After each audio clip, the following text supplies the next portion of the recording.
Well, this weekend I wanted to do a triple header. I wanted to do Bolton Friday night, I wanted to do Grand Valley Saturday, and I wanted to do Milton on Sunday. So it is about 1:30 in the afternoon right now, and this car was supposed to be in Milton, but it's on the trailer, and the truck's in the driveway. So what happened? The wife and I, we looked at Milton and said that it starts at 7 p.m. We said, okay. So we woke up, we took our time, we went out for breakfast, everything fancy like that. Called a buddy at about 1 o'clock and said, do you guys want to carpool down to Milton together? And he tells me, we're already in Milton. It starts in about 45, 50 minutes. And I was like, are you kidding me? So I looked up and it's supposed to start at 2. I'm a little down about this right now because I need to destroy this car. I need the cage out of this car to put into a different car for a different derby. I can't make Milton. Milton's an hour and 40 minutes away from my house. There's no way I can make it to Milton in time to derby this today. The wife just looked it up. Edge Motorsports has no derbies today. Ontario's got Lindsay X, but the only car that can run Lindsay X is the car that I ran yesterday, and it's not fixed at all yet. I just put it in the shed. It doesn't need a lot, but it still needs some fixings. And I don't know. Just a little down right now. This car, we're just going to untie it and drive it off, I guess, but oh well. Not much you can do. The wife and I, we misread the rules, and we're not going to make it to Milton, which is a shame. I wanted to destroy this thing. It doesn't have a whole lot of life left in it, but still got life. I don't want to scrap this car because it's still a running, driving, stopping, steering, somewhat steering car. So anyway, a little down about that. So this video might be a little bit depressing sounding, but that's just me talking because I'm a little bit depressed about this. So this is the aftermath of the Milton car. It never left the driveway, never left the trailer, and I got great fuel economy because I never left the driveway. So, sorry. Let's go take a look at the Grand Valley car. So, the Grand Valley car, the wife did figure 8. She had a blast in the figure 8. I was able to get one e-brake working for her. So, she actually won her heat and got a little bit too aggressive with a couple of the other girls in the other figure 8 heat and ended up coming dead last because she got spun out. I thought she did great. I really did. Mini Smash, I took this thing into Mini Smash. I didn't really use it that much because about 35-40 seconds into Mini Smash, I lost all steering. So I basically drove around the entire demolition derby. That's really close to the ground. Might have to bend that up a bit. Anyway, I drove around most of the demolition derby with no steering. Took a couple door shots, no big issues. Now, I know exactly what went wrong with steering, and when it went wrong, I was like, oh god, I know exactly what I forgot to do. So, you guys may remember, I just put a new motor into this before the demolition derby, and there's a little bolt that goes from your steering rack into your steering column, and I'm pretty sure I forgot to put that bolt in.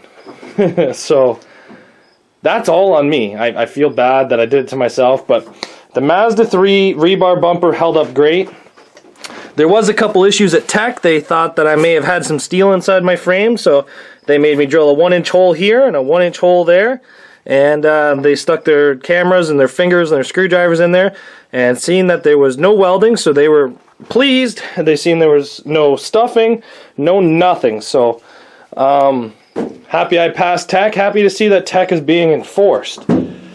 But other than that, car ran great. The replacement motor ran great. I did notice that the transmission was a little hard time when you switched it from drive to reverse. There was about a 3-second delay. But so for most of the demolition derby, let's see if she'll do it now. No, I have steering back now.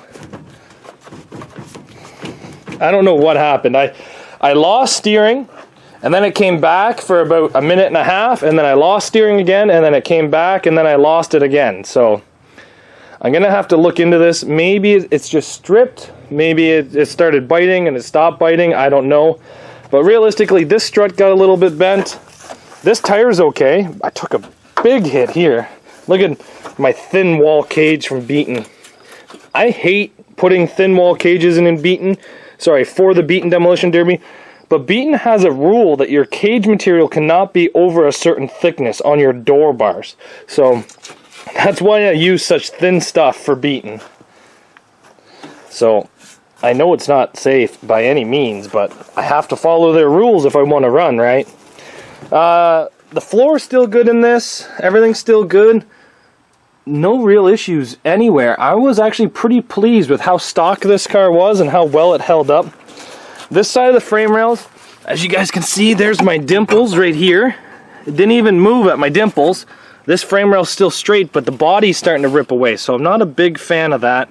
The body is tied to the bumper, so hopefully it will kind of come up. I might try to coax it up with a jack and a chain here within the next week or so, but you got your gas filler cap, that's still there, so it's, you know, you can still pass emissions and all that. This side here, frame does what it always does for me. It bends up at my notch and bends down at the subframe, sorry, just behind the subframe. This one here, it looks like it came down a little more than I want to. So again, I'm gonna have to jack this thing up and try to get it out. Now it looks lower because that tire is flat, but you always gotta act like if the tire goes flat in the ring, you have to prepare for that back end to start dragging. So if this tire goes flat in the ring and it gets bent over, then that will drag, so I need to push it up a bit to get it up and away. What else happened? Just a crappy cage inside this car. I knew it was a crappy cage. I told them I could remove it when I got there, and they're like, no, just keep it. Apparently it was a correct distance away from the door, so I was fine with that. So that's the aftermath on this. Not a whole lot happened. What ended up taking me out is I got a flat tire, and the tire came off the rim. Now, let's go see the aftermath that you guys all want, which is the car that is missing back here. What car is missing? The Buick. Would you look at that? The Buick is in the shop. And is that a giant trophy I see on the top of this Buick? Yes, that is a trophy. Maybe not gigantic, but that is a trophy with bling. Look at the bling. Bolted. Anyway, Buick did really good. I don't know if you guys can see this, but the motor is twisted right crazy inside of here. Believe it or not, the part of the car that got the most damage out of the whole car is my driver door. Yeah. Don't really know what to say. I got 4 driver doors done to me. The bar's all bent. This is thick quarter wall tubing. All the support beams on the inside are bent. It's right into my seat. I was not too pleased about that, but that's enough said about the driver door. If you think you're going to go into a demolition derby and not get hit in the driving door at least once, you're wrong. Almost every demolition derby, I get hit at least once in the driver door. You got to give it the thumbs up. You got to shake it off. You got to tell the officials that you're okay, and you got to keep going. You're in there to get hit. Sometimes it's hard to miss that door, but let's go to the back of the car. I've never in my entire career of running GM cars had a back end come in this nice. You want to know what the best part is? I have 0 threaded rod. All I have is seat belts, and that is it holding this back end together. Speaker deck has not moved at all. Trunk is just beautiful. It's beautiful. I didn't really even make that big of hits. It's straight across the speaker deck, down, up, and then everything's coming in really nice. And it's about 2 feet shorter now, so it fits in the shop so much nicer. It's beautiful. The cage, I love this NG Customs cage. Honestly, I wish I had bought more while they're for sale.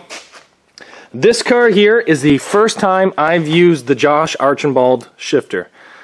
I've used shifters from R&R Derby Supply. I've used Jeffy Fab Farmer shifters. I've used gray area shifters. This one, by far, is the smoothest. By far. That's all I have to say about the shifter. It was effortless.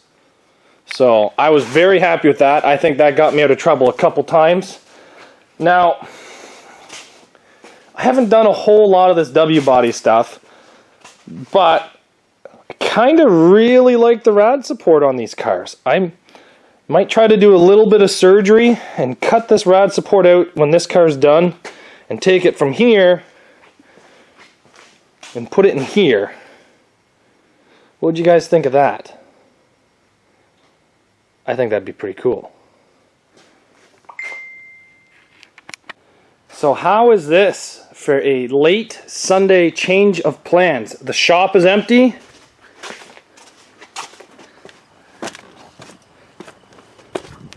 Cannibal is parked over there, out of the way. And the Buick is on the trailer? What's going on here? Well, the wife knew I was pretty upset that I wasn't going to be able to do a 3 derby weekend. And I'm not going to lie, I was pretty upset. I really wanted to wreck 3 cars this weekend. But the wife did a lot of looking on the internet and she found another derby. It starts at 6 p.m. So I quickly threw this Buick together. And what I mean is, I'm going to change the tires when I get there because they're too close to the body now. I pounded the door back to being somewhat on the car and bolted it so it's not going to fall off as easy. I had to remove the passenger side inside bar, so that's removed. I've looped the radiator hoses, so I don't know how well that's going to work. I put a new tire onto it. Basically, I just band-aided the crap out of this car. And we loaded it on the trailer, and we're gonna go derby. We gotta drive all the way to Lindsay X today. So that's 2 hours, the opposite way than Milton.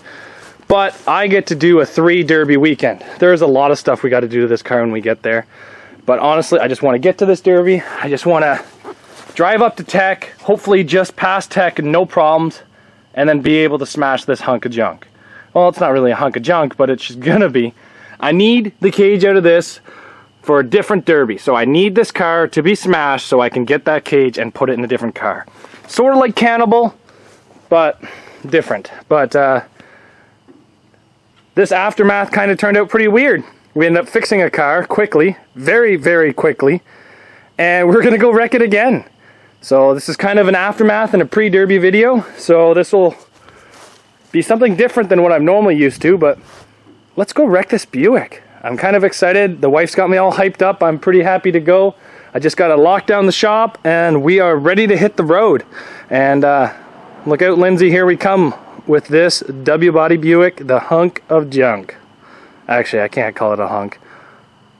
I'm pretty happy with it. And here's a question for you guys. I'm used to running my 4-cylinder Camrys and I'm not used to these W-bodies. How much fuel does your W-body go? And about a 12-minute heat, I'm using half a tank of fuel. That kind of seems like it's like 11 liters of fuel I'm burning in about 12 minutes. It's about a liter a minute I'm going through. Kind of seems a little heavy on fuel, but I know I'm not really going for fuel economy while I'm out there, but what happens if I run out of gas? Never really thought of that. Thanks for watching, guys. We'll see you back here tomorrow.